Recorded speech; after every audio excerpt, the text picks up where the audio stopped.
तो इसी के साथ अब ये सफारी शुरू हो चुकी है हमारी सतपुड़ा टाइगर रिजर्व में। और मेरे साथ में अपने दोस्तों को मैं इंट्रोड्यूस करवा दूं।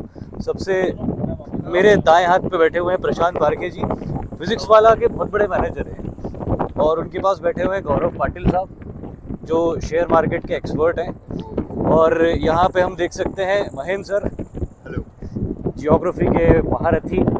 और ये हमारे सोनी जी, मिनिस्टर जो ट्रेन मैनेजर भी हैं, लेकिन उससे पहले एनडीए का मैथमेटिक्स मैनेज करते थे हमारे लिए। और हमारे स्टार देवेश जैन साहब, जो कि बेहतरीन फोटोग्राफर हैं और साथ ही एक ऑर्निथोलॉजिस्ट भी हैं।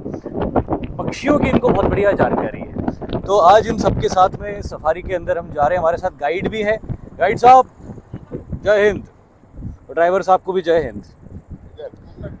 तो अब सफारी के लिए अपन चलते हैं और लेट्स सी कि बफर जोन जमानी देवी में अपने को क्या साइटिंग होती है। शाम होते ही जैसे ही हमने जंगल में अंदर घुसना शुरू किया, हमने देखा कि मौसम बहुत अच्छा था और उस रगेड टेरेन से आगे बढ़ते हुए हम जंगल की ओर बढ़े चले जा रहे थे। हालांकि अब तक हमें कोई जानवर दिखाई नहीं दिया था। जंगल में घूमते घूमते अब हमें रात हो चुकी थी और अब तक हमें कोई जानवर दिखाई नहीं दिया था। अब हमने अपना टॉर्च भी ऑन कर लिया था और जंगल के दोनों तरफ उसकी रोशनी में जानवरों की चमकती हुई आंखों को देखने की कोशिश कर रहे थे, लेकिन अब तक सभी कोशिशें बेकार रही। 2 घंटे के आसपास हम लोग सफारी कर चुके हैं। गौर हमें दिखे, कुछ सांबर दिखे। हाँ, गाड़ी इतनी फंस चुकी है कि हम सबको उतरना पड़ा रात को जंगल में, लेकिन उसके बाद भी गाड़ी निकल नहीं पा रही है। लेट्स सी क्या होता है। कि अगर ये गाड़ी फंस गई, जंगल से निकलना बहुत मुश्किल होगा। कीचड़ से निकलने के बाद एक दूसरे रास्ते की तरफ आगे बढ़ते हुए हमने जानवरों को साइट करने की कोशिश करी, लेकिन कुछ चरने वाले जानवरों के अलावा हमें कोई और जानवर साइट नहीं हुए। उन हर्बीवोरस एनिमल्स के न हम वीडियो बना सके, ना ही कोई फोटोग्राफ ले सके, क्योंकि चारों ओर अंधेरा बहुत था। अब सफारी खत्म ही होने वाली थी। हमारी निराशा बहुत बड़ी।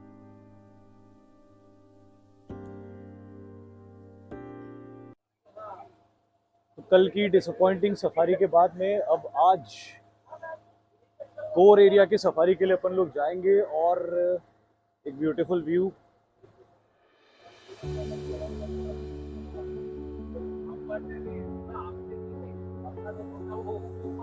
तो अब उस कोर एरिया के अंदर जाएंगे, अगेन अपना लक ट्राई करेंगे कि क्या वहाँ पे टाइगर साइट होता है या नहीं होता है। तो this beautiful Satpura tiger reserve begins from this beautiful jungle pond with lot of flowers, lotus flowers on the other side.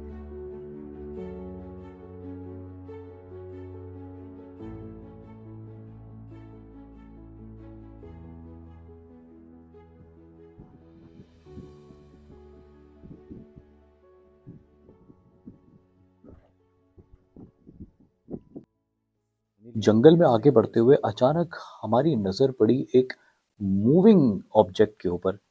ऐसा लग रहा था कि कोई बड़ी सी चट्टान जंगल में दूर कहीं मूव कर रही हो, लेकिन जल्दी हमें एहसास हुआ कि ये कोई चट्टान नहीं, बल्कि एक स्लॉथ बेयर यानी कि रीछ था।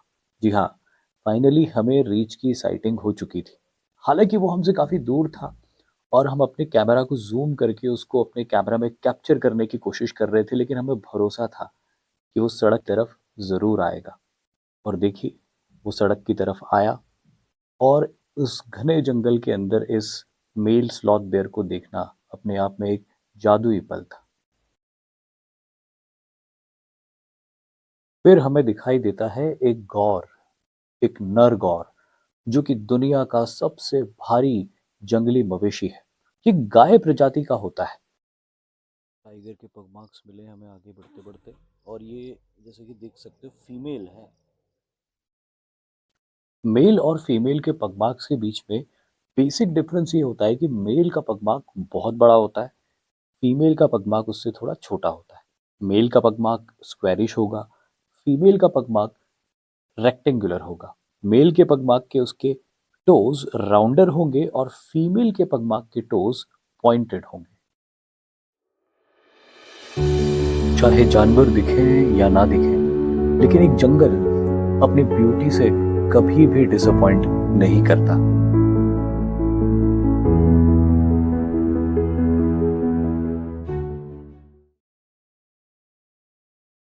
तभी हमें एक ऐसा साइट दिखाई दिया जो आमतौर पर भारत के किसी और नेशनल पार्क के अंदर दिखना लगभग नामुमकिन है। हमें दिखाई दिए कुछ सांबर हिरण और उन्हीं सांबर हिरणों के पीछे दिखाई दिए कुछ नीलगाय। जी हाँ, और यही बात सतपुड़ा को एक खास नेशनल पार्क बनाती है। सतपुड़ा एक ऐसा नेशनल पार्क है जहाँ पे आपको चीतल प्रजाति के हिरण भी मिलेंगे, सांबर प्रजाति के हिरण भी मिलेंगे और नीलगाय प्रजाति के मृग भी मिलेंगे। मुझे नहीं लगता कि शायद भारत में कोई और ऐसा नेशनल पार्क है जहां पर एक साथ ये तीनों प्रजातियों के हिरण पाए जाते हों।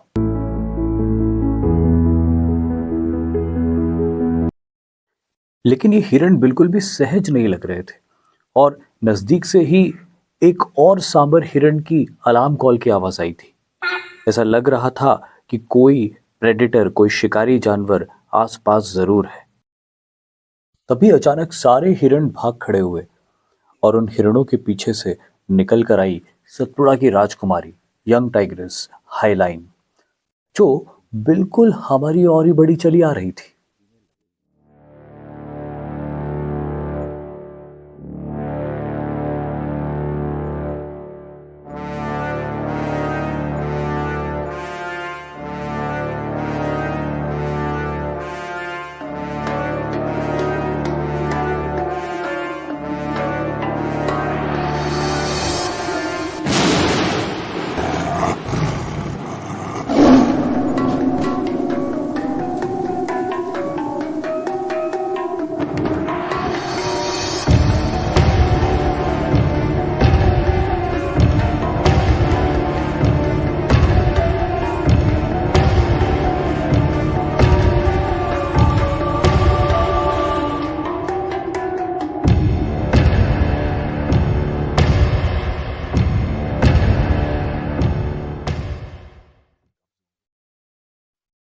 अब हम यहाँ पे जंगल में एक रेस्टिंग पॉइंट पे आए हैं जहाँ पे आगे बढ़ के अपन करेंगे ब्रेकफास्ट जो अपन साथ में लेके आए हैं। इसको बोलते हैं व्यू पॉइंट, क्योंकि यहाँ पे व्यू एक्चुअली बहुत अच्छा है, ऑब्वियसली इसलिए उसको व्यू पॉइंट बोलते हैं। अभी मैं आपको व्यू दिखाऊंगा।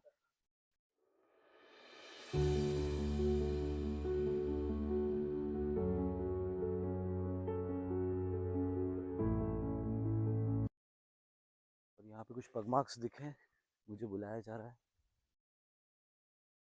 ये लेपर्ड का पगमार्क है।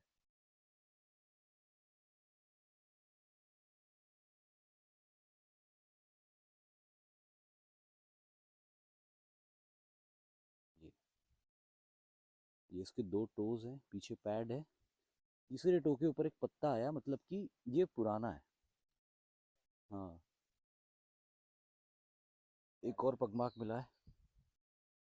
ये इतना क्लियर नहीं है बट हो सकता है वही है, क्योंकि उसी डायरेक्शन में आगे बढ़ता हुआ ये दिख रहा है। सफारी के एंड तक आते आते हमें चीतल हिरणों का एक बहुत ही सुंदर झुंड दिखाई दिया, जो शुरू के 5 मिनट तक तो हमारे सामने बिल्कुल सहजता से चरता रहा और खड़ा होता रहा। लेकिन अचानक कुछ ऐसा हुआ जिससे ये हिरण इकट्ठे होकर तेजी से भागने लग गए और इनको भागते देखना अपने आप में एक बहुत ही सुंदर दृश्य था।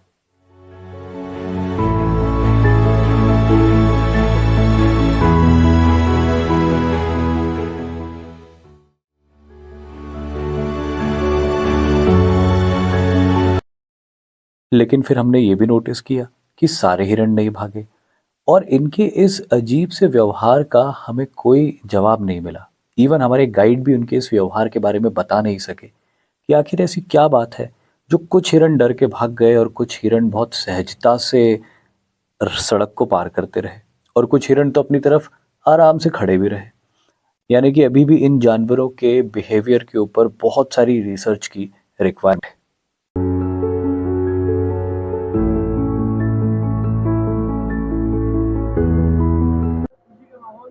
फाइनली अब सफारी पूरी हो चुकी है, जो भी साइटिंग्स हो रही थी हो चुकी है। मड़ई गेट की तरफ वापस जा रहे हैं और किसी सफारी में अगर टाइगर साइटिंग हो जाती है तो उस सफारी को सक्सेसफुल सफारी माना जाता है।